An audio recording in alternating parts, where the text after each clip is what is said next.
അനന്തു, നമ്മുടെ ബ്രിക്ക് വർക്കിന്റെ ഇതിന്റെ അകത്ത് ആഡ് ചെയ്തില്ലായിരുന്നു. ചെക്ക് ലിസ്റ്റ് ഒന്ന് നോക്കണേ. ഫോട്ടോസ് ഒന്നും ആഡ് ചെയ്യാതിരിക്കാൻ മറക്കരുത്. നമുക്ക് മൺസൂൺ ഓഫർ ഒന്നുമില്ലേ? പിന്നെന്താ, നമുക്കും കൊടുത്താലോ ഒരു മൺസൂൺ ഓഫർ. പിന്നെന്താ എടാ, നമ്മൾ ഈ പണിയുന്നത് ഒരു ബഡ്ജറ്റ് ഫ്രണ്ട്ലി ഹോം അല്ലേ? അതെ.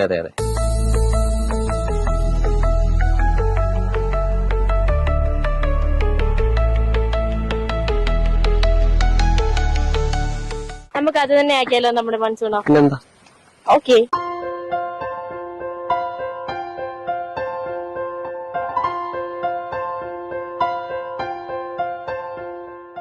അതെ, നമുക്കും വന്നിരിക്കുന്നു മൺസൂൺ ഓഫർ. 14 ലക്ഷത്തിന് 2 BHK. ഇനി സ്വന്തമായ ഒരു വീടെന്നുള്ളത് സ്വപ്നങ്ങളിൽ മാത്രമല്ല, അതും ഗുണമേന്മയും വിശ്വാസയോഗ്യതയും ഉള്ളത്. ഈ മഴക്കാലത്ത് സ്വന്തമായ ഒരു വീടുണ്ടെങ്കിൽ അത് എന്ത് സന്തോഷാണ്. അതുകൊണ്ട് നിങ്ങളുടെ അവസരം പാഴാക്കാതെ ഇപ്പൊ തന്നെ ബുക്ക് ചെയ്യുക.